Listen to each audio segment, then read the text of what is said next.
I mean, it's that kind of thing that from the first time you even come close to catching a wave, even laying down, you know you're not going to want to give it up, you know. And I don't know why it is. We're all so fascinated with the ocean, you know, and its power, and why we all want to be part of it somehow, you know. I sometimes wonder if it's some leftover thing, you know, from being water animals at one time or something.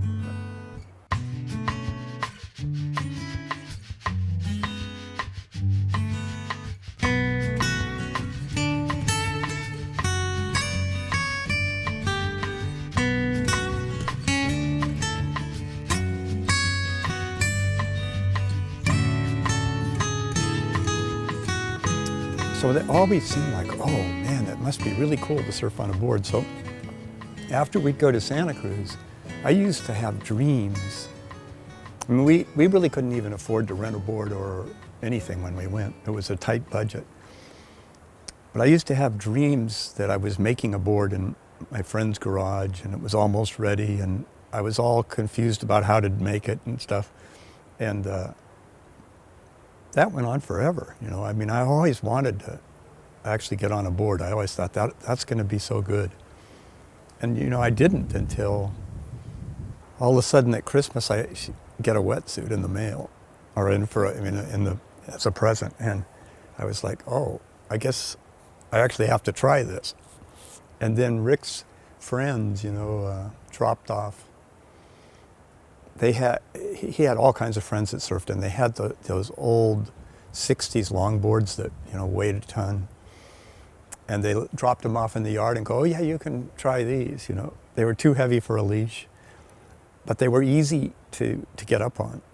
And I started surfing on those. When I first moved up to Lindemar, I really wasn't much of I mean, I liked surfing, but I wasn't very good. And I was still pretty intimidated by the water. And I remember, like, one of the first weekends I got off work and went out, there was a bigger swell than I was used to. It wasn't probably that big, probably shoulder to head high waves. But a closeout set came and I was like, no, you know, and I threw my board and dove. And this guy was not that far away from me. I didn't hit him, but he was not happy. And he was like, he looked at me and he goes, what are you going to do if a real wave comes? And I was so embarrassed, you know. And there was a kind of a clique of people at Pacifica that were the locals. And you got glares and you had to be careful around them. There was stories of people. And I mean, I've been surfed there quite a few years. And after maybe 8 or 9 years of surfing there all the time, a few of those guys started talking to me one day. And I was in heaven. I was like, I'm in, you know. And after that, it changed to where everybody started talking to me, you know, and I started to know all the guys there. And it's just a great group of people. And there's something about it, sharing, you know, everybody's happy in the water. It's one of the things here, we have so many people that come over from the valley and they come to the beach, and you know, all different types of people. And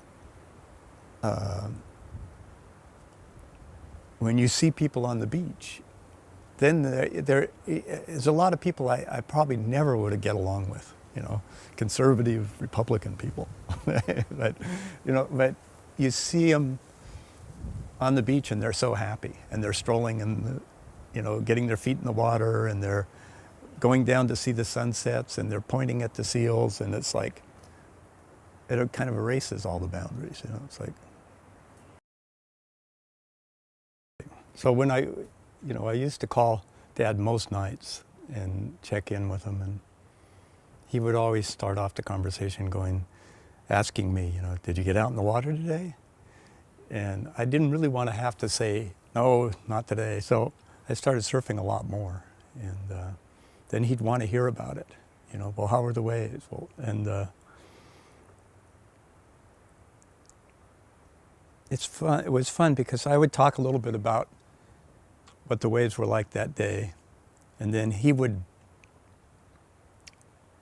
start talking about some experience surfing or spearfishing as a kid in Hawaii. And some of those stories I'd heard, quite a few times, but it was never tiring to hear about them. For one thing, there was always some new information.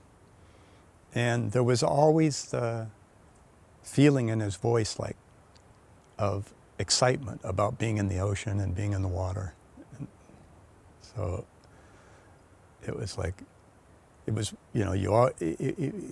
was almost like you were watching a movie or something, to listen to him talking about the different places they went. And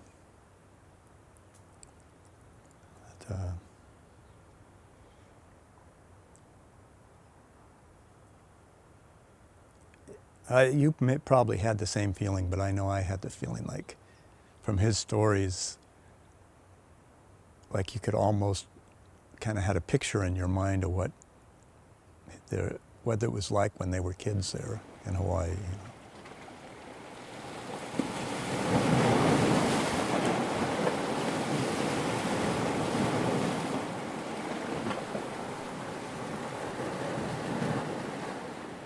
But the best, still for me, one of the best experiences I have had surfing is this.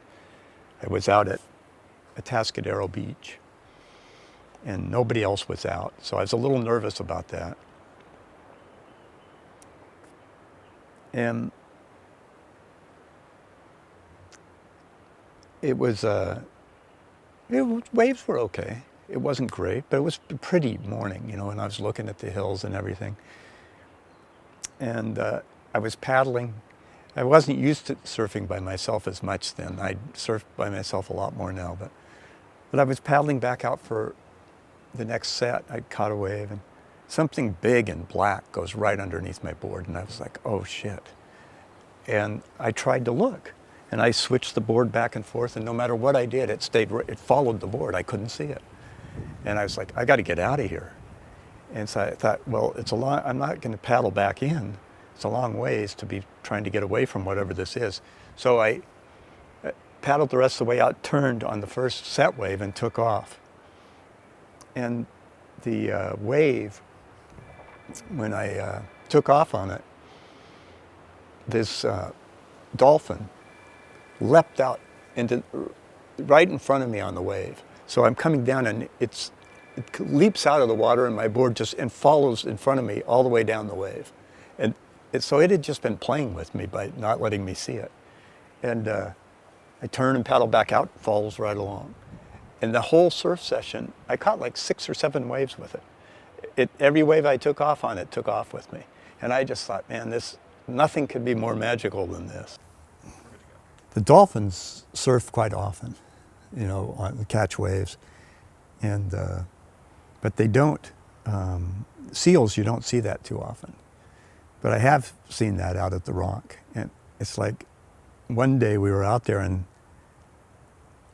this paddling back out between sets, set comes in, next set that comes in, this seal comes leaping out, and it's definitely surfing the wave. It's got its head right up under the curl of the wave. And then the next wave, 3 baby seals, and they're all skimming down the face of the wave, and they did that all afternoon, and so. But it's kind of strange because sometimes you'll see the seals. Seals get pretty curious, and you'll see them look at you and watch you surf and stuff. So when you actually see them start surfing, it's like you think, I'm sure they've been doing that from long before we were around, but you almost feel like they're imitating you, they watched and they're going, oh, that looks fun. But, there's not they can chase you out of the water too, though. So in the mating season, they get very aggressive. Some of the bulls get aggressive and beat the water with their chests and bark at you and nip at your heels and things and try to get you out. But not very often, though. It's, Rick and I went up north one time and went surfing out at, I think it was Sand Dollar Beach on the way to Big Sur. And it's quite a paddle out, and there's this beautiful peak, just one nice spot. And as soon as I got there, this seal came up and started barking and beating the water. And it's like, no. So I paddle away, it leaves me alone. But there's no wave except where, so I paddle back, it comes over and starts it again. And I couldn't get a single wave, you know.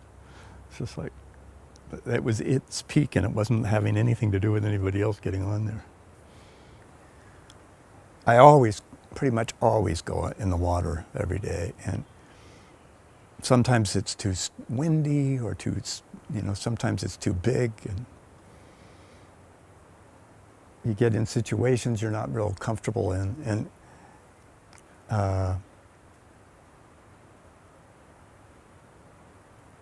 there's like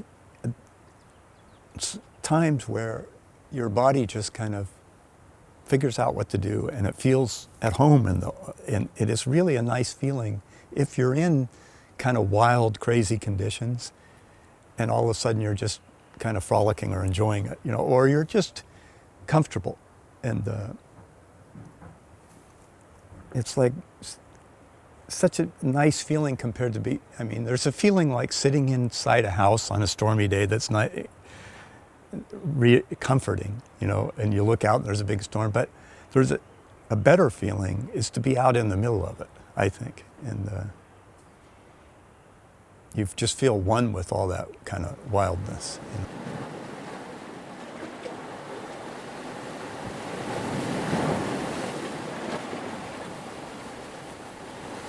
Probably the scariest one was in Mexico, and we were out at a place, Zippers, and I'd been surfing on a kind of a peak partway out to the main peak and doing okay. And it was getting towards dark, and I thought, well, I want to try that outer peak. It looks big, but I think there's a channel, and there's some guys surfing it, and it looked like it had shape, and I started paddling. It's a long ways out to it, and I get out there, and this set comes in. It's much bigger than I thought it was going to be. And I made it up over the face, and I let that set go by. And I noticed that as I was looking over my shoulder when it broke, there was boils. You know, it was like 12, 15 feet down. It was a big steep wave breaking hard, and it was sucking the water off of a rocky reef. So there were rocks. You could see the water boiling off the rock. And I'd never been in a wave nearly that big, you know. And I thought, shit, and the last guy that was still out there paddled by me right then and said, watch out where you take off on these, it's rocky. And then he took off on a wave and disappeared in. Well, it's also the swell was coming up, and it came up fast. And so I looked out at the ocean. There was this, I thought, look at the size of these swells coming. I'm way too far in. I paddled as hard as I could. I must have gotten 50, 60 feet, 70 feet further out. I barely made it over that set. And then there was another set behind that looked even bigger. The same thing, paddled again, another 60, 70 feet out. Barely made it over the top. By now, it's getting dark. And when I'm riding over these waves sitting on my board now, it's way up. You know, I'm not used to waves like that at all. And I could hear like this thunderous sound when they break inside. It's like boom, you know, and it's like the moon's starting to come up. And I thought, well, the water's warm. Maybe I should sit out here all night. You know? So finally, I thought I got to time this. You know, how long between sets? And it was like a minute, a little over a minute, about a minute and 15 seconds. So I waited for the last wave of a set and started paddling as hard as I could for the beach. And got quite a ways in. And the sets, since they were so big, when the next set came, it broke quite a ways out. So the white water lost a lot of energy by the time it got to me. And I didn't catch a wave in, nothing nice and heroic in, just got to the beach. But I remember when I stepped on that sand, it was like, thank God, I'm out of this. But there was a kind of a feeling there from almost total panic. It's dark, it's huge. I'm in conditions I'm not prepared for. And there's a part of you that just wants to panic. And there was a voice that said, that is not, we need a plan, and we're going to do this, and you're going to time the way. And it was enough, to get through it.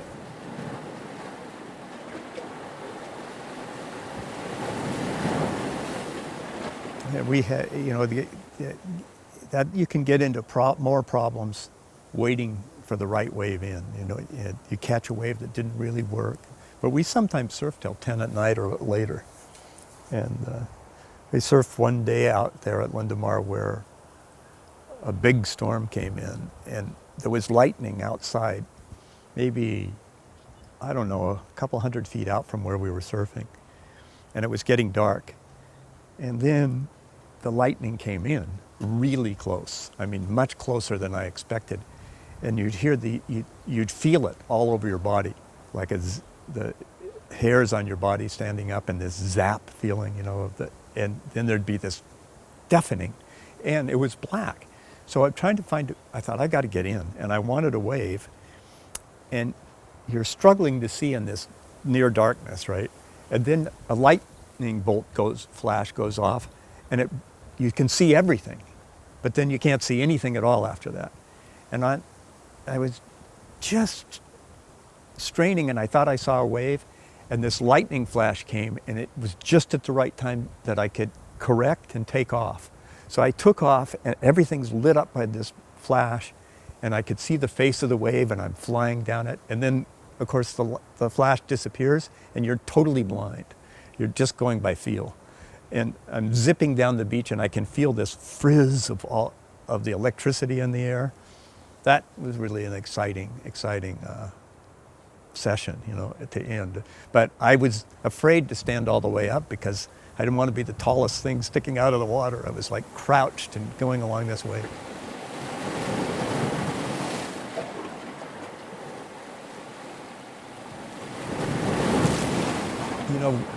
When Isaiah started surfing, at first we'd come down on the weekends, and he was very timid about the water at first, like he didn't like to get sand on his feet even. He would go down and like wipe the sand off and look really not happy. And we got him a boogie board, and he would stand on it, on the sand, wet sand, but not in the water, and get poses like he was surfing and stuff. And then one time he told Bonnie, "This is really lame, isn't it?" And it wasn't long with him. He was already at like 3 skateboarding really well. I mean, he just had this natural talents. And once he got in the water, it showed, And then seeing him progress, he got better and better and better really fast. And he always looked so happy in the water.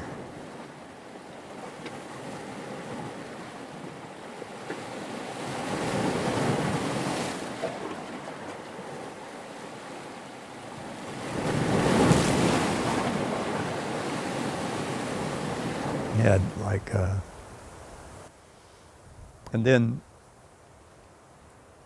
when we moved down here, I was really concerned because I surfed so much up north that everybody said, "Oh, you can't surf that much down there." And I remember a lot of days, weekends coming down here, and the conditions weren't very good, and it was closed. There wasn't any shape, and I thought, what am I going to do, And we moved down, and it was like, just happened to pick a month where it was offshore and unbelievably perfect waves, And like the third day that I've been since we moved down, or second or third day down here, I went out at the rock, and beautiful wave comes in, and I paddle for it and take off, and I get about 20 feet down the wave, and this kid drops in front of me, and I thought, oh, I hope he knows what he's doing. I don't want to get this board in my face, but he knew perfectly. He was just trimming right along he was up on the nose of the board and just trimming, and I just followed him along, and then I realized that's Hank. And it was so amazing, you know. It was like, and I started seeing Hank and Isaiah out a lot in the water. And then Sandy sometimes would come out, and she really enjoys it when she goes out, you know. And she gets kind of timid about going out too, but once she's in the water and up on the waves, she's, you know, she has a great time. But it's that part of it is fun to think. I think when I saw Isaiah and Hank in the water, I remember thinking, Dad would really like seeing this, you know.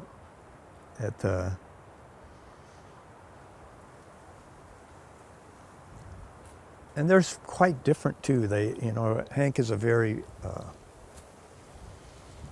he really likes to play and get goofy and do all kinds of things in the water.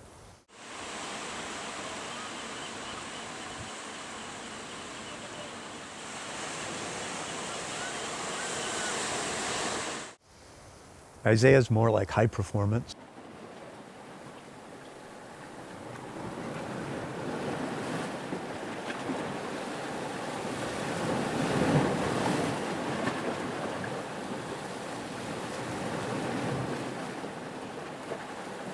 But they're both, almost always when you see them out, they've got big smiles and they're all relaxed.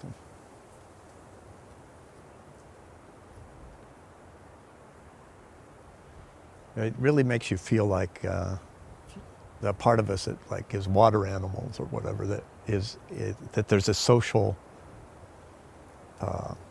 water behavior that comes out, you know, and whether it's people splashing each other, people get like goofy and playful in the water, that they don't normally do those. People that don't do stuff like that in their day-to-day life, you know.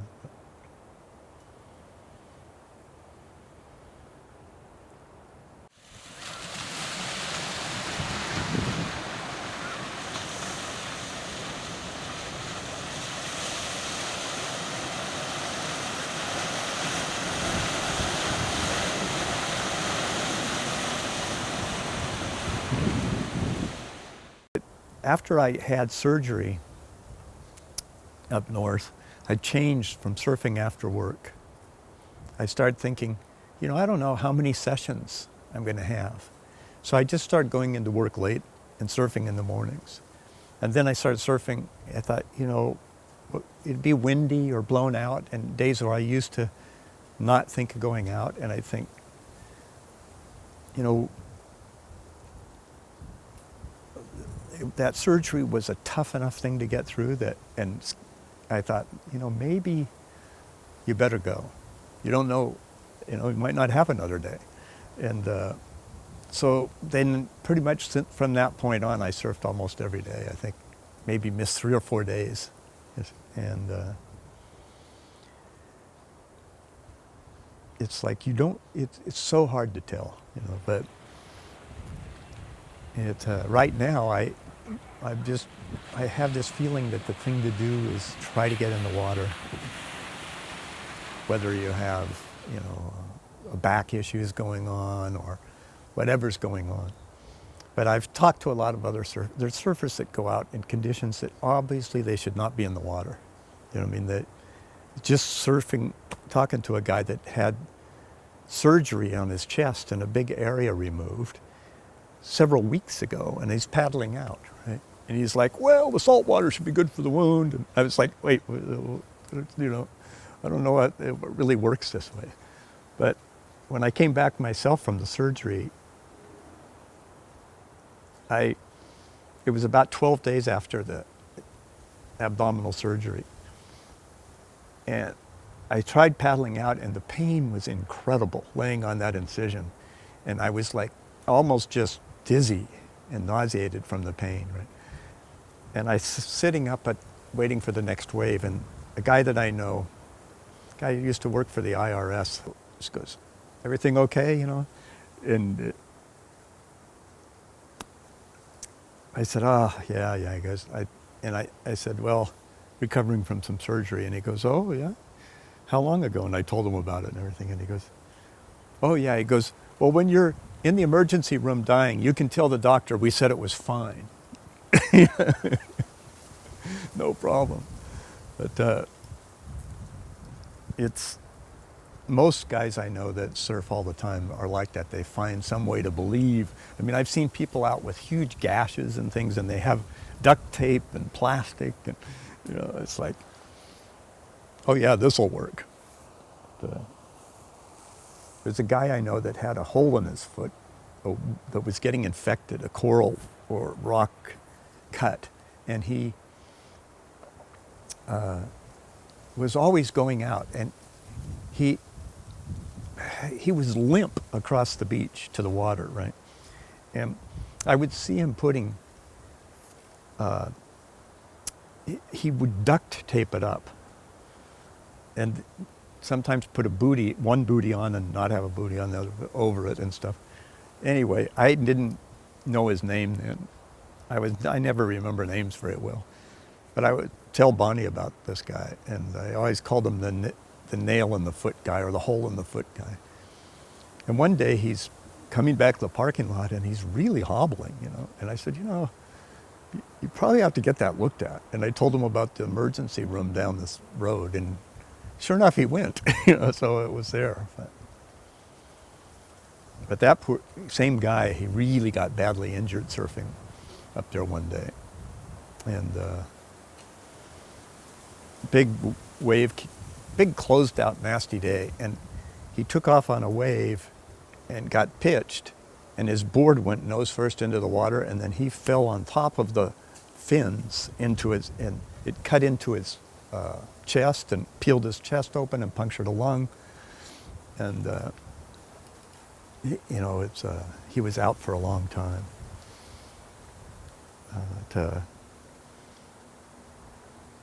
But he was back and out there surfing before I moved back down here. You know, so it's kind of a thing. People don't usually give up very easily.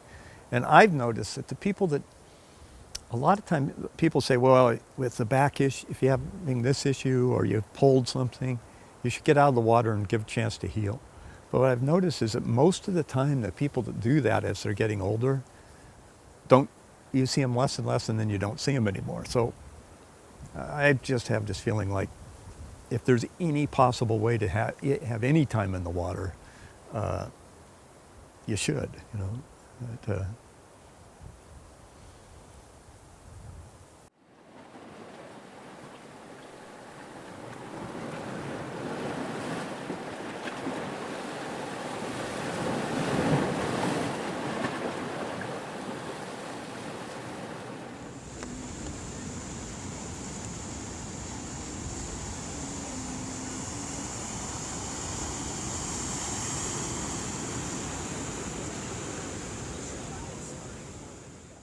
You could see the water boiling off the rocks, and I thought, whoops. My bad. Got to, you see that? Add a little. Wind. It would be good if you could, right at that moment, have a huge wave.